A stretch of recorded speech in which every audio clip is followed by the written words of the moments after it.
Hello students, my self अभिनंदन sir, HR IPS Chhapra. और आज का वीडियो मैं क्लास 9th वाले बच्चों के लिए स्पेशली बना रहा हूं। और आज हम लोग स्टार्ट करेंगे चैप्टर 6 लाइन्स एंड एंगल्स। और फर्स्ट वीडियो है ये, और इस वीडियो में हम लोग इसके बेसिक टर्म्स और डेफिनेशन को पढ़ेंगे। ठीक है। और जो भी चीज़ आप पहले पढ़ चुके हैं, कुछ उसका रिवीजन और कुछ नया चीज़। और मैं कोशिश करूंगा कि आप लोग को वीडियो के माध्यम से ज़्यादा से ज़्यादा एक्सप्लेन करके समझाया जाए। और फिर भी अगर कुछ बाकी रह जाता है तो लाइव क्लास होता ही है, लाइव क्लास से आप लोग जुड़ते ही हैं। लेकिन वीडियो क्लास के बिना लाइव क्लास अधूरा रहता है, इसलिए वीडियो इम्पोर्टेंट है, आप लोग जरूर देखिए, पूरा वीडियो देखिएगा। ठीक है, तो स्टार्ट करते हैं हम लोग 6th chapter lines and angles. तो मैंने लिखा भी है बोर्ड पे, और चैप्टर 6 लाइन्स एंड एंगल्स। और इसका पहले बेसिक पार्ट जो है इसी को समझ लेते हैं। जो हेडिंग है इसका, पहले है लाइन्स। लाइन क्या होता है? लाइन का डेफिनेशन क्या लिखेंगे हम लोग? Line, it is a breathless length. Line एक ब्रेथलेस लेंथ होता है, मतलब इसमें कोई ब्रेथ नहीं होता है, मतलब कोई चौड़ाई नहीं होता है, केवल लेंथ होता है। ठीक है। It has no end point, और इसमें कोई एंड पॉइंट भी नहीं होता है। It has no end point, it can be extended both side infinitely. इसको दोनों साइड से इनफाइनेटली बढ़ाया जा सकता है। इसका कोई एंड पॉइंट होता ही नहीं है। जैसे मैंने यहां लिखा भी है AB, और यहां पे दोनों साइड एरो दिया है। इसका मतलब है, अगर दोनों साइड एरो है तो इसका मतलब है कि दोनों साइड ये एक्सटेंड कर रहा है, दोनों साइड एक्सटेंड कर रहा है, मतलब इसका कोई एंड पॉइंट नहीं है। फिर भी मैंने AB लिख दिया है, इस लाइन का नाम हो गया AB। ओके। और दूसरा पॉइंट है रे। बेसिक, आज मैं बताया भी था पहले भी कि इस वीडियो में हम लोग बेसिक टर्म्स को पढ़ेंगे। और आप लोग पहले भी बहुत कुछ पढ़ चुके होंगे। और लाइन्स, रे, ये लाइन सेगमेंट के बारे में पहले पढ़े होंगे, लेकिन इसमें रिवीजन कर लेते हैं ताकि ये बेसिक टर्म्स है, आप लोग को आगे चैप्टर समझने में इजी होगा। तो रे का डेफिनेशन क्या हो जाएगा? It is also a breathless length. जैसे लाइन एक ब्रेथलेस लेंथ है, उसी तरह लाइन सेगमेंट भी एक ब्रेथलेस लेंथ है। It has only one and point. Only छूट गया है, आप लिख सकते हो। It has one and point, इसमें केवल एक एंड पॉइंट होता है। देखिए, लाइन में कोई एंड पॉइंट नहीं था, लेकिन रे में ओनली वन एंड पॉइंट है, एक एंड पॉइंट रहेगा। जैसे यहां पे देखिए, इधर एरो नहीं है, दैट मीन्स इधर ये इसका एंड पॉइंट हो गया, और इधर एरो है, इसको इस साइड एक्सटेंड किया जा सकता है। ठीक है, एक एंड पॉइंट होगा। अब इसी तरह आ जाता है लाइन सेगमेंट। लाइन सेगमेंट क्या होता है? Line segment is part of a line. Line segment एक लाइन का पार्ट होता है, क्योंकि लाइन कहीं पे एंड करता ही नहीं है। और अगर उसका एक टुकड़ा ले लिया जाए, एक पार्ट ले लिया जाए, तो उसको लाइन सेगमेंट बोलते हैं। पता है, सेगमेंट का मतलब ही होता है एक हिस्सा, पार्ट नहीं, लाइन सेगमेंट। तो लाइन का एक सेगमेंट ले लिया है। यहां देखिए, बीच से ही एक लाइन का यहां से जैसे है ना, इसको कट कर लिया गया, कट करके मैंने यहां पर लिख दिया AB। ठीक है, सबका मैंने AB ही नाम लिखा है। इसका कुछ रीजन मैं आपको बताऊंगा। तो लाइन सेगमेंट हो गया, it is a part of a line और which has two end point. तीनों का डिफरेंस लिखने के लिए आएगा तो आप लोग लिख सकते हैं लाइन। क्वेश्चन आ सकता है, differentiate between line segment and रे। तो आप लोग इजिली कर सकते हो, तीनों का डेफिनेशन लिख देंगे। और तीनों को डिनोट करने का तरीका भी है। जैसे लाइन को अगर डिनोट करना है तो AB इस साइड कर दीजिए, मतलब AB के ऊपर अगर दोनों साइड एरो देते हैं तो ये लाइन को डिनोट करेगा, लाइन को रिप्रेजेंट कर रहा है। रे को रिप्रेजेंट करना होगा तो फिर AB इस तरह कर दिए, ये रे को रिप्रेजेंट कर रहा है। लेकिन फिजिक्स में पढ़ेंगे तो ये क्या हो जाता है? Vector quantity. तो यहाँ पे वेक्टर भी पढ़ना है, लेकिन वेक्टर क्वांटिटी नहीं समझना है, मैथमेटिकल लैंग्वेज में समझ लेना, ये डायरेक्शन को बता रहा है। और उस तरह वेक्टर क्वांटिटी भी डायरेक्शन को ही बताता है। तो ये क्या हो गया? रे को दिखा रहा है, AB एक रे है। और यहाँ पे लाइन सेगमेंट को दिखाना होगा तो AB लाइन सेगमेंट। लेकिन हम लोग ना क्योंकि मैथमेटिक्स को इजी बनाने के लिए तीनों के लिए एक ही सिंबल का यूज करेंगे। जैसे ए बी, ये लाइन है और ये लाइन सेगमेंट, ये रे है और ये लाइन सेगमेंट है, तो कोई डिफरेंस नहीं देखेंगे कि तीनों में क्या डिफरेंस है। डिनोट करने टाइम में कोई भी रे, लाइन रे या लाइन सेगमेंट रे या फिर रे रे, आप तीनों को एक तरह से ए बी लिख सकते हो। ठीक है, A B that means A B क्या हो गया, कैपिटल लेटर से ए बी लिख सकते हैं। ठीक है, ये मैंने समझाने के लिए लिखा है। अगर आपको नोट करना है तो वीडियो को पॉज कर देना है और फिर नोट कर सकते हैं आप लोग। तो कुछ देख ले, मैं हट जाता हूं बोर्ड पर से, तो आप इसको नोट कर लीजिएगा। पॉज कर दीजिए। देखिए बच्चों, ज्योमेट्री, ये जो हम लोग पढ़ रहे हैं लाइन्स एंड एंगल्स, ये ज्योमेट्री का चैप्टर है। और ज्योमेट्री हम लोग स्टार्ट कर चुके हैं पहले ही। इसके पहले वाला क्लास में पढ़े होंगे हम लोग, आप लोग पढ़े होंगे यूक्लिड ज्योमेट्री, वहीं से स्टार्ट हुआ है। इसके पहले भी प्रीवियस क्लास में आप लोग पढ़ चुके हैं पॉइंट सब के बारे में। फिर भी इस क्लास में, क्योंकि ट्रायंगल्स आगे चैप्टर पढ़ना है, ट्रायंगल्स क्वाड्रिलेटरल्स पढ़ना है, इसलिए ये सारे टर्म्स जो मैं लिखवा रहा हूं, जो चीज मैं समझा रहा हूं, मेरी कोशिश रहती है कि मैं सारे चीजों को जो उससे रिलेटेड है, चैप्टर से रिलेटेड चीज है, उसको ज्यादा से ज्यादा एक्सप्लेन करके मैं समझाऊं। इसलिए अगर आप लोग पढ़ भी चुके हैं फिर भी आप इसको नोट करेंगे। ठीक है, अब मुझे उम्मीद है कि आप लोग अगर होमवर्क सॉल्व करेंगे तो ये सारे पॉइंट्स आप हमको लिख के दिखाएंगे। ठीक है, तो फिर आगे बढ़ते हैं।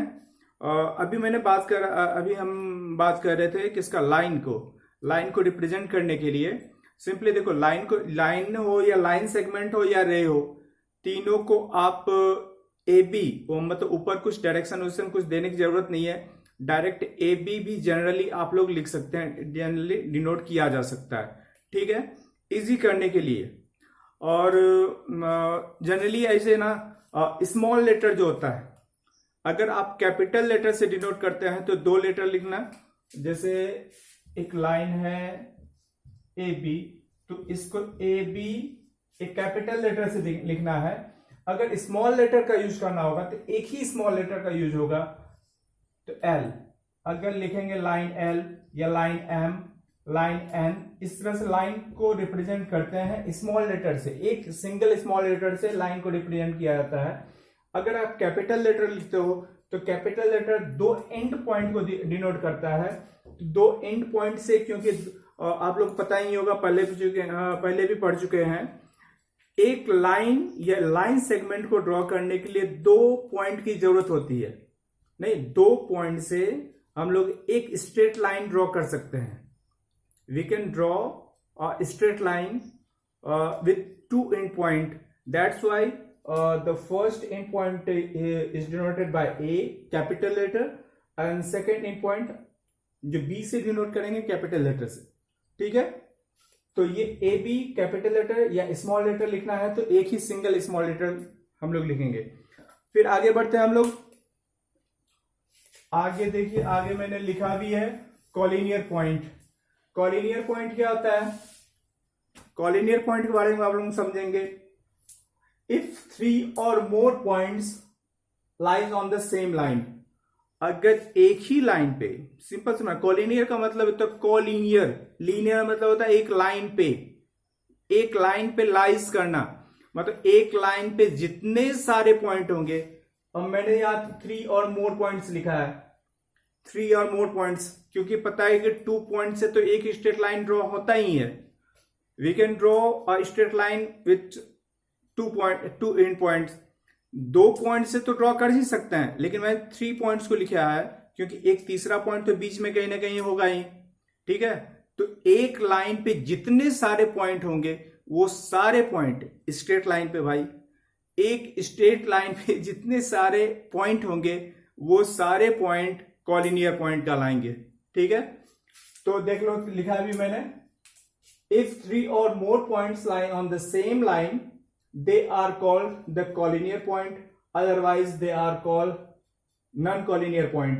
सिंपल है, एक स्ट्रेट लाइन ले लिया, A B C D E, ऐसे लिख लो, ए बी सी डी, ये जो पॉइंट है ना A B C D E, ये सारे पॉइंट क्या है, कॉलिनियर है। अगर ऐसा ले लें 1 2 3 4, तो इस तरह देखो ऐसा हो जाता है। स्ट्रेट लाइन हुआ क्या, स्ट्रेट लाइन नहीं है। स्ट्रेट लाइन ऐसा होता है, यहां पे जितने सारे पॉइंट होंगे ना, इस पे एक लाइन पे जितने सारे पॉइंट होंगे वो सारे कॉलिनियर होंगे स्ट्रेट लाइन पे, और कर्व बन जाए तो वो नॉन कॉलिनियर पॉइंट हो जाता है। जैसे हम लोग आगे पढ़ेंगे ट्रायंगल सब बनाने के लिए, तो ट्रायंगल क्या कॉलिनियर पॉइंट से पॉसिबल है, पॉसिबल है या नहीं है। अब देखो ट्रायंगल अगर ड्रॉ करना होगा तो एक स्ट्रेट लाइन, 3 लाइन होता है ना, उसमें 3 लाइन सेगमेंट से बनता है, दूसरा और तीसरा कहां जगह 1 2 3 यहां आ गया, तो एक स्ट्रेट लाइन, 2 तो है ठीक है, 2 से एक लाइन हुआ, तीसरा यहां आ जा रहा है, तो ये नॉन कॉलिनियर पॉइंट हो जाता है। Triangle can be drawn by 3 non collinear point, not collinear point. ठीक है, कॉलिनियर और नॉन कॉलिनियर को समझना जरूरी था, इसलिए मैंने इतना सारा भाषण दिया, स्पीच दिया ठीक है, लेक्चर। तो आगे बढ़े, अब collinear point non collinear point समझ में आ गया होगा। इसको मिटाता हूं, फिर अगला पॉइंट लिखता हूं। ठीक है बच्चों, अब आगे बढ़ते हैं। अभी तो केवल फर्स्ट हेडिंग को ही ले रहे हैं, लाइंस को, एंगल्स तो बाकी है भाई, एंगल्स को भी समझेंगे, पहले लाइंस को समझ लेते हैं। तो अगला पॉइंट है क्या, टाइप्स ऑफ लाइन। मैंने लाइन लिखा है, लाइंस नहीं लिखा है, ठीक है। टाइप्स ऑफ लाइन, लाइंस के कितने प्रकार होते हैं। देखो पहले आप लोग पहले बचपन में ही पढ़ चुके हैं, straight line and curve line.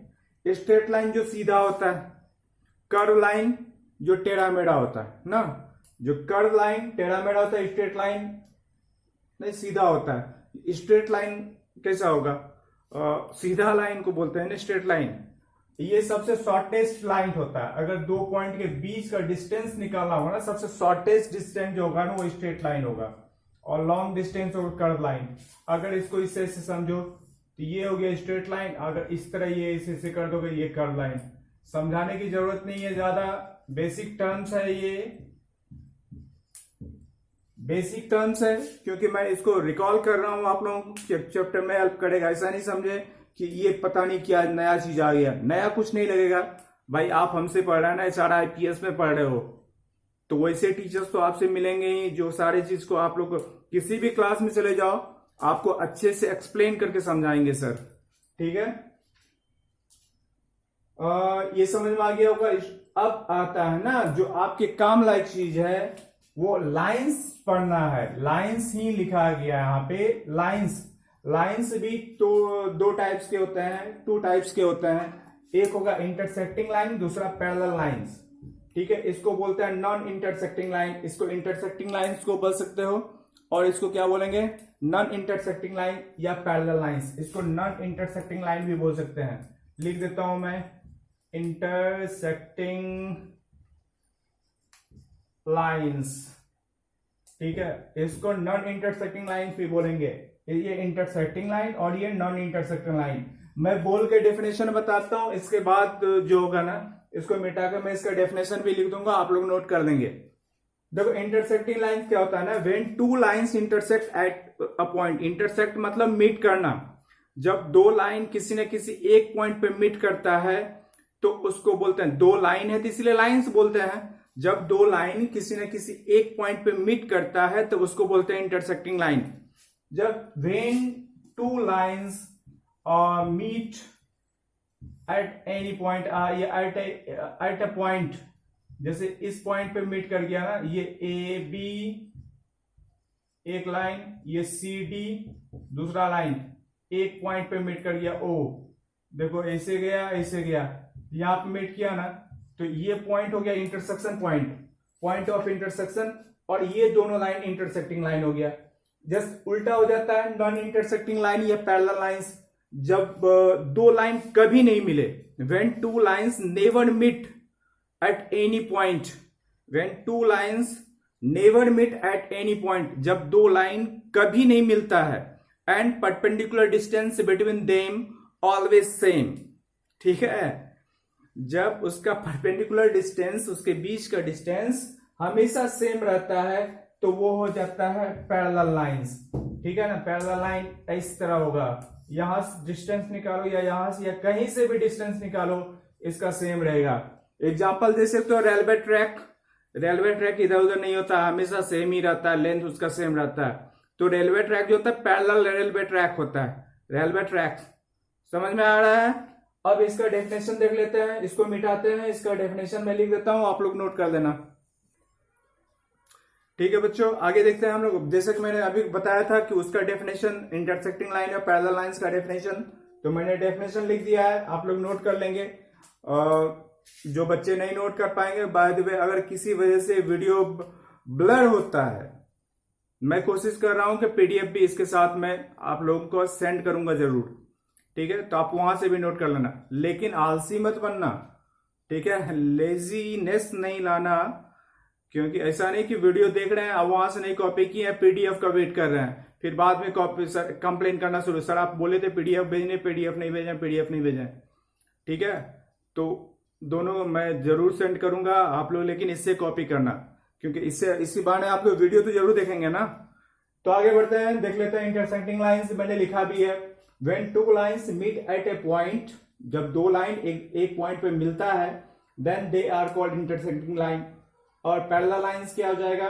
When two lines never meet at any point, कभी नहीं मिले, ठीक है, कभी किसी पॉइंट पे नहीं मिलता है, and perpendicular distance between them are always same, उन दोनों के बीच का परपेंडिकुलर डिस्टेंस हमेशा सेम रहता है, तो उसे बोलते हैं पैरेलल लाइंस।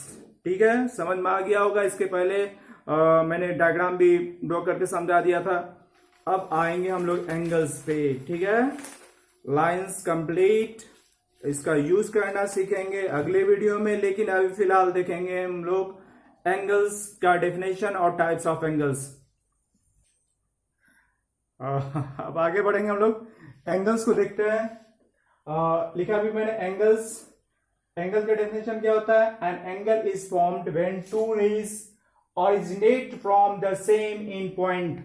अगर एक ही पॉइंट से दो रेज ऑरिजिनेट हो जाता है, एक ही पॉइंट से दो रे निकलता है, ऑरिजिनेट होता है, तो वहां पे एंगल बनता है ना। इंक्लाइनेशन जो होता है ना, दोनों रेज के बीच का जो इंक्लाइनेशन होता है उसको एंगल बोलते हैं। ठीक है, उसको एंगल बोलेंगे, तब वहां पे एंगल बनता है। और द रे मेकिंग एन एंगल, और जो रे एंगल बनाता है उसको बोलते हैं आर्म्स, एंगल का आर्म्स, और एंड पॉइंट को बोलता है वर्टेक्स। ठीक है, वही मैंने लिखा है, आप लोग पढ़ लीजिएगा और देखिए कैसे होगा। एक एंड पॉइंट से एक रे ये निकल गया, एक रे ये निकल गया, आया ना। तो ये दोनों रे हो गया, इसका नाम ओ ए बी, देख रहे हो ना, एक ओ ए, सेम इन पॉइंट से दो रे ऑरिजिनेट हुआ है ना, तो इस यहां पे ये जो इंक्लानेशन होगा, जो झुकाव होगा, उसको बोलेंगे एंगल। तो ये हो गया एंगल। और कौन कौन सा रे एंगल बना रहा है? ये ओ ए एंगल बना रहा है, तो ये एक आर्म हो गया, एंगल का आर्म, और ये भी एक रे बना रहा है ना, इसको भी बोलेंगे आर्म। और एंड पॉइंट का, एंड पॉइंट यहां है, सुनाई दे रहा है ना, इधर झुक जाओ, इधर घूम जाने के बाद हो सकता है सुनाई नहीं पड़े। जो एंड पॉइंट है उसको बोलेंगे वर्टेक्स, तो ये हो गया वर्टेक्स। ठीक है, यही तो समझना था, इसको कॉपी कर लीजिएगा, फिर से समझा देता हूं।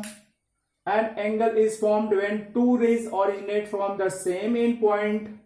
ठीक है, और the ray same end point नहीं, एंगल बनता है जब दो रेज एक ही एंड पॉइंट से ऑरिजिनेट होता है, तब उसके बीच का जो इंक्लाइनेशन होता है वहां पे एंगल बनता है। और फिर क्या लिखा था? द रे मेकिंग एन एंगल, और जो रेज एंगल बनाता है, रेज होना चाहिए ना, यहां पे दो एक ही रेज तो बनेगा ना। The rays making an angle are called the arms of the angle, क्योंकि दो आर्म से बन रहा है ना, आर्म्स ऑफ द एंगल, और उसको आर्म्स बोलते हैं। And the end point is called vertex of an angle, और जो एंड पॉइंट होता है उसको वर्टेक्स कहा जाता है। ठीक है, अब हम लोग देखेंगे टाइप्स ऑफ एंगल। इसको इरेज करते हैं, फिर आगे लिखते हैं। ठीक है, तो बच्चों अब आगे बढ़ते हैं। आप देखेंगे टाइप्स ऑफ एंगल। ठीक है, और देखो जो मैंने डायग्राम बनाया है ना बोर्ड पे, उसको समझ लेना ना, तो फिर डेफिनेशन समझ में आ जाओगे। डेफिनेशन समझ में आ जाएगा, आप लोग इजिली डिफाइन कर पाओगे। तो कोई बड़ा चीज नहीं है, नया चीज भी ना, पहले भी पढ़ चुके हो, फिर से पढ़ लो। टाइप्स ऑफ एंगल, पहला मैंने लिखा एक्यूट एंगल। देखो एक्यूट एंगल मैंने यहां पर डायग्राम बनाया है इसका। ठीक है, एक्यूट एंगल दिख रहा है ना बोर्ड ठीक से?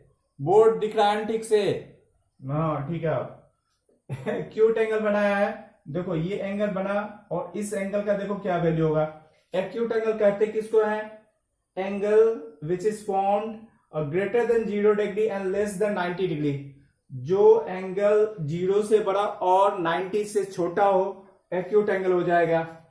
अब इसी तरह right angle, theta is equal to, theta angle का नाम है, एंगल को डिनोट करते हैं थीटा से, इसको थीटा बोलते हैं, थीटा। ठीक है, तो theta is equal to 90 degree ना। Angle which is formed equal 90 degree, that is called right angle. ठीक है, उसको राइट एंगल बोलेंगे। इस तरह ऑब्ट्यूस एंगल क्या होगा? जो एंगल 90 से बड़ा हो और 180 डिग्री से छोटा हो, उसको ऑब्ट्यूस एंगल बोलेंगे। और स्ट्रेट एंगल क्या हो जाएगा? जो एंगल 180 डिग्री का हो, 90 डिग्री है तो राइट एंगल, 180 रहेगा तो स्ट्रेट एंगल। नाम ही स्ट्रेट, एक लाइन पे बन जाता है। जो एंगल एक लाइन पे बने उसको बोलते हैं स्ट्रेट एंगल। ठीक है, इसके आगे एक और है, ऑब्ट्यूस एंगल है, क्या कॉम्प्लीमेंट्री एंगल है, सप्लीमेंट्री एंगल, ये सब भी देख लेते हैं टर्म, एडजेसेंट एंगल भी। उसके बाद ठीक है, तो आगे बढ़ते हैं। अब क्या रिफ्लेक्स एंगल? रिफ्लेक्स एंगल क्या होता है?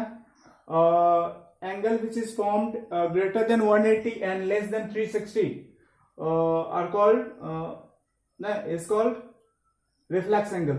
जो एंगल 180 डिग्री से बड़ा हो और 360 डिग्री से छोटा हो, उस एंगल को बोलते हैं रिफ्लेक्स एंगल। ठीक है, ये मैंने 5 टाइप्स के एंगल देखा। अब एंगल्स है तो एंगल्स को देखेंगे। एंगल्स, तो एंगल्स में पहला आ जाता है एडजेसेंट एंगल्स। ठीक है, ध्यान से समझना है, नया चीज है। एंगल अभी हम लोगों ने पढ़ा, अब एंगल्स पढ़ते हैं। ठीक है, थोड़ा सा अंतर है, मैथमेटिक्स है, इसीलिए एक एक पॉइंट को ध्यान में रखना है। एक छोटा सा भी एक क्या बोलते सिंबल मिस हो जाता है ना, तो मीनिंग ही चेंज हो जाता है। तो इसीलिए ध्यान समझना है। एंगल से तो अब हम लोग एंगल्स को पढ़ेंगे।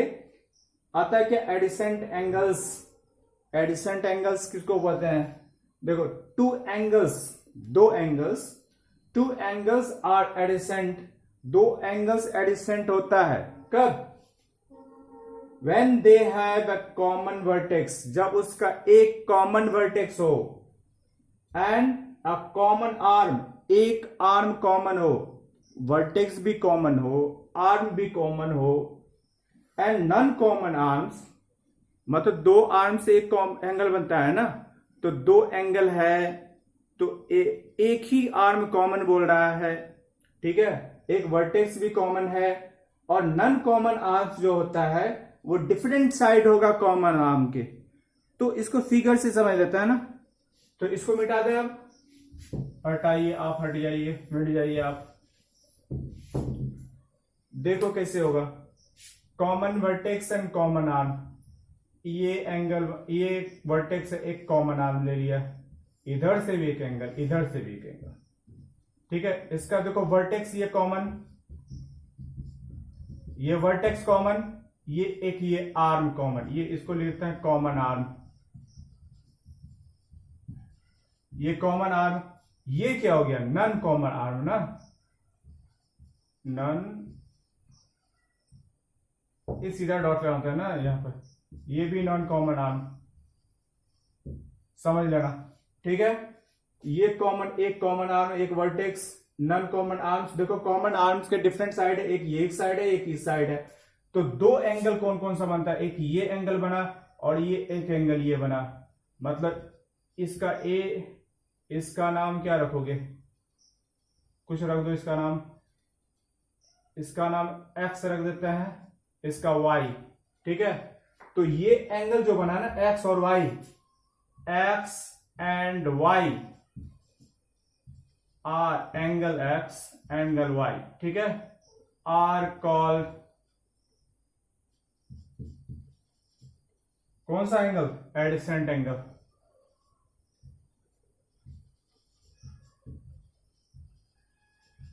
एडिसेंट एंगल, ठीक है। तो ये दोनों एंगल को एडिसेंट बोलेंगे। अब समझ में आ गया एडिसेंट किसको बोलेंगे?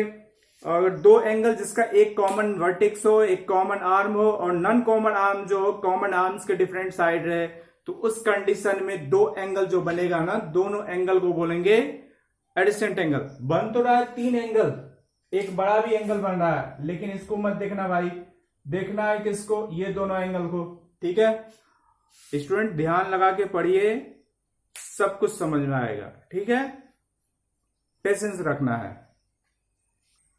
हाँ ठीक है बच्चों, आगे देखो, आगे देखते हैं अब कॉम्प्लीमेंट्री एंगल्स क्या होता है। If sum of two angles are 90 degree, अगर दो एंगल्स को प्लस करने पर 90 डिग्री आ जाए तो दोनों एंगल्स को बोलेंगे कॉम्प्लीमेंट्री एंगल्स, ठीक है। And each angle is called the complement to each other. और एक एक एंगल जो रहेगा ना, जो भी एंगल्स रहेगा, वो दोनों एंगल एक दूसरे का कॉम्प्लीमेंट हो जाएगा। दोनों एंगल एक दूसरे का कॉम्प्लीमेंट हो जाएगा।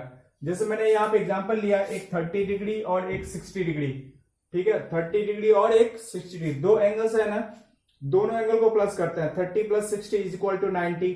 ये दोनों एंगल को प्लस करने पर 90 डिग्री आया ना, तो इस दोनों को बोलेंगे कॉम्प्लीमेंट्री एंगल, और एक दूसरे का ये हो जाएगा कॉम्प्लीमेंट एंगल। मतलब 30 degree is the complement of 60 degree and 60 degree is the complement of 30 degree. Easy था। और एक और देखते हैं सप्लीमेंट्री एंगल और लीनियर पेयर, उसके बाद वीडियो एंड करेंगे।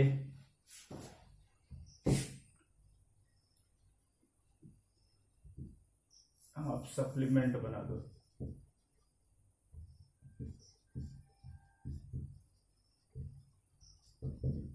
सप्लीमेंट टू ईच अदर, बस हो गया। सप्लीमेंट्री एंगल्स मैंने लिखा, supplementary is sum of two angle is 180 degree. अगर 180 डिग्री हो जाए, सम ऑफ टू एंगल को, दो एंगल को प्लस करने पर 180 आए, तो वो उसको बोलेंगे सप्लीमेंट्री एंगल्स। और क्या होता है ना कि, और वो दोनों एंगल जो रहेगा ना, they are called the supplement to each other ना, दोनों एंगल एक दूसरे का सप्लीमेंट हो जाएगा। तो यहां पे एग्जांपल ले लेता है, एक 60 डिग्री ले लेता है ना, एक 120 ले लो, 60 प्लस 120 करेंगे, 60 डिग्री प्लस 120 डिग्री कितना आ जाएगा? 180 डिग्री। तो 60 डिग्री 120 डिग्री ये क्या हो गया? सप्लीमेंट्री एंगल हो गया। और पूछा जाए 60 डिग्री का सप्लीमेंट क्या हो जाएगा? 60 डिग्री का सप्लीमेंट एंगल क्या हो जाएगा? तो 120 फाइंड करना, सप्लीमेंट एंगल फाइंड करना हो तो क्या करेंगे? 180 माइनस 20 कर देंगे, 60 ना, 180 minus 60 degree is equal to 120 degree. ये सप्लीमेंट एंगल हो जाएगा। नहीं, दोनों एंगल एक दूसरे का सप्लीमेंट एंगल हो जाएगा। इसके बाद है एक और टॉपिक जिसका नाम है लीनियर पेयर। बहुत इंपॉर्टेंट है, इसको भी देख लेते हैं। लीनियर पेयर, ठीक है, तो पॉज करने की जरूरत नहीं, सीधा हाँ ठीक है लिख देते हैं ना, इसको मिटाते हैं आप लोग।